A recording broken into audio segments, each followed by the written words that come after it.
Fala pessoal, beleza? Professor Jean Azevedo em mais uma aula mega importante para sua preparação. Continuamos aí nosso caminho para concluir o conteúdo de geopolítica. E o ponto a ser analisado hoje é a ordem multipolar. Você viu nas aulas anteriores que o mundo era bipolar pós Segunda Guerra Mundial. Emerge uma grande potência nuclear, os Estados Unidos da América, e aquele país que venceu Adolf Hitler, derrotou a Alemanha, a União das Repúblicas Socialistas Soviéticas. Esses dois países vão dar as cartadas no mundo geopolítico até 1989, quando cai o Muro de Berlim, um símbolo de uma nova ordem mundial. E uma ordem mundial onde os Estados Unidos é a principal potência do mundo. Primeiro, os Estados Unidos têm o maior poderio militar. É o único país que consegue estar com suas tropas em qualquer lugar do mundo. Fora isso, é o maior poderio econômico. Pensa, galera, o dólar corre em todos os países. Fora isso, que os Estados Unidos é credor a partir do Fundo Monetário Internacional, do Banco Mundial, emprestando dinheiro para os países endividados, como é o caso do Brasil. E em determinado momento, hoje a Argentina pede dinheiro para o FMI, o México já pediu. Vamos continuar aqui. Mas essa ordem mundial, sim, tem os Estados Unidos como carro-chefe. Mas nós temos outros núcleos que também vão dar cartadas na geopolítica mundial, mas com menor poderio, já que os Estados Unidos é o bambambam nessa história. De um lado, você tem a União Europeia, um conglomerado de países que possuem uma moeda, o euro, e uma moeda mais forte que o dólar. Não que ela tenha o poderio de conseguir percorrer todos os países, mas a sua variação é maior do que o dólar. O euro vale mais que o dólar. É só ver aí as cotações do dia de hoje. Vem cá, por que isso é importante? Porque a Europa não fica tão dependente dos Estados Unidos e também não é obrigada a ficar pegando dinheiro dos Estados Unidos. Não é tão assim credor como outros países. Suave? Vem cá.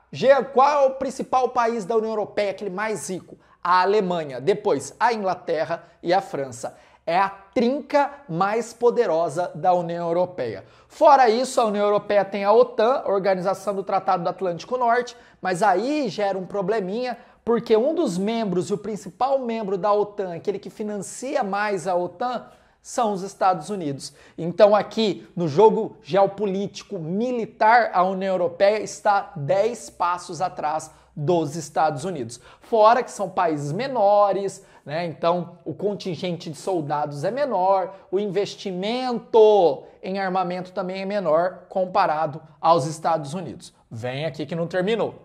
Nós temos aqui a China. No comércio internacional, ela rivaliza com a União Europeia e rivaliza com os Estados Unidos. Hoje a China tem uma produção industrial maior que a dos Estados Unidos. Olha isso, cara. Onde você vai tem produto chinês vendendo, lá tem o Xing vendendo, é um absurdo.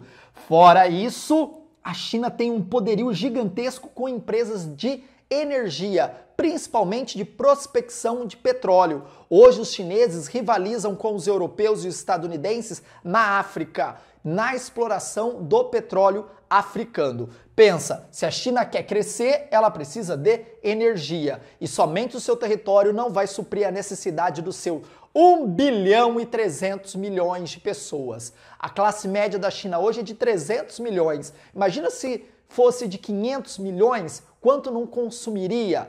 Qual que é o problema da China? Que o PIB per capita ainda é muito reduzido. Ainda você tem grandes bolsões de pobreza na China. E isso não coloca a China na mesmo patamar dos Estados Unidos. O outro país que também tenta um posicionamento novo aí na geopolítica é a Rússia, que volta após dissolução da União Soviética.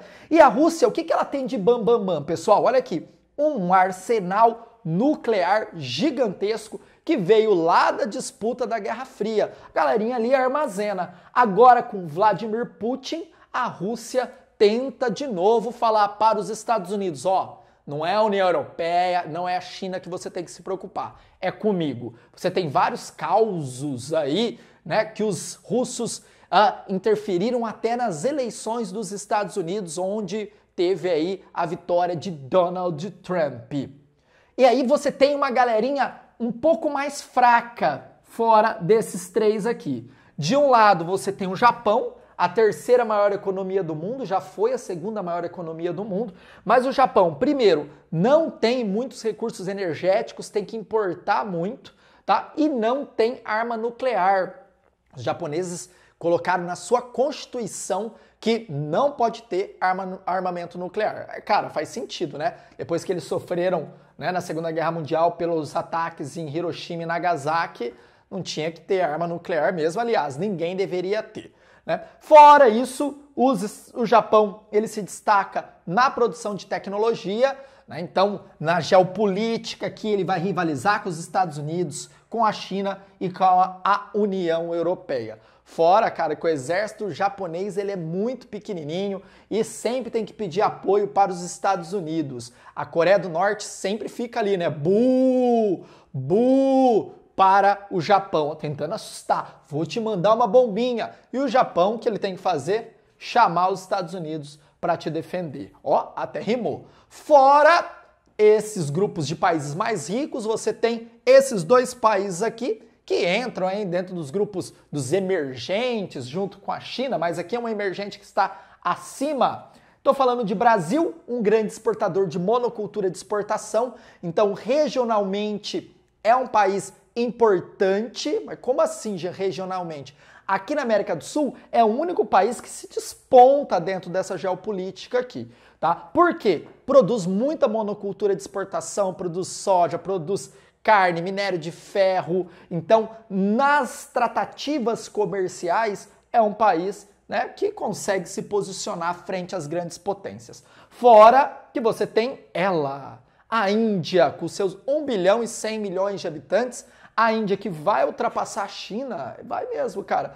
Fora isso, a nossa Índia, ela tem armas nucleares. Não é uma grande quantidade, mas tem, porque ali do lado tem seu inimigo eterno, o Paquistão. Fora que ela rivaliza com a China, ali na Ásia. São as duas grandes potências.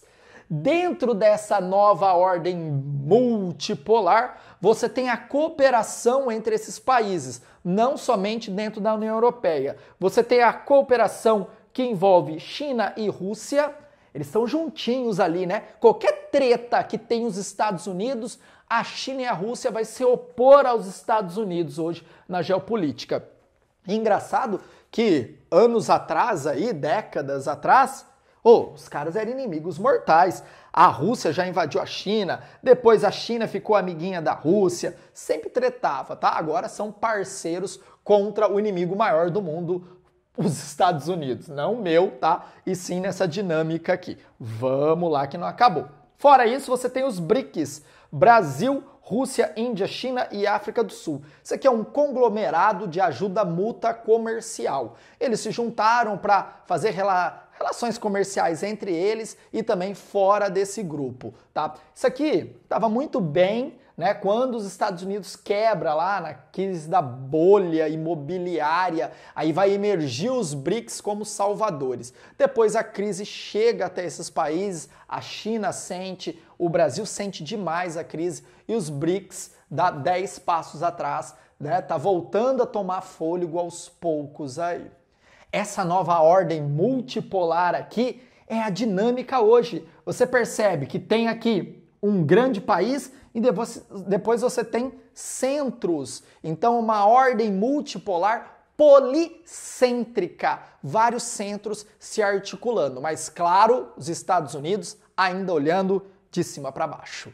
Beleza, pessoal? Tamo junto. Vamos lá, vamos gabaritar geografia. Ó, canal tá bombando, Gabaritagel tá bombando. Ó, deixa o like, tamo junto. Abraços.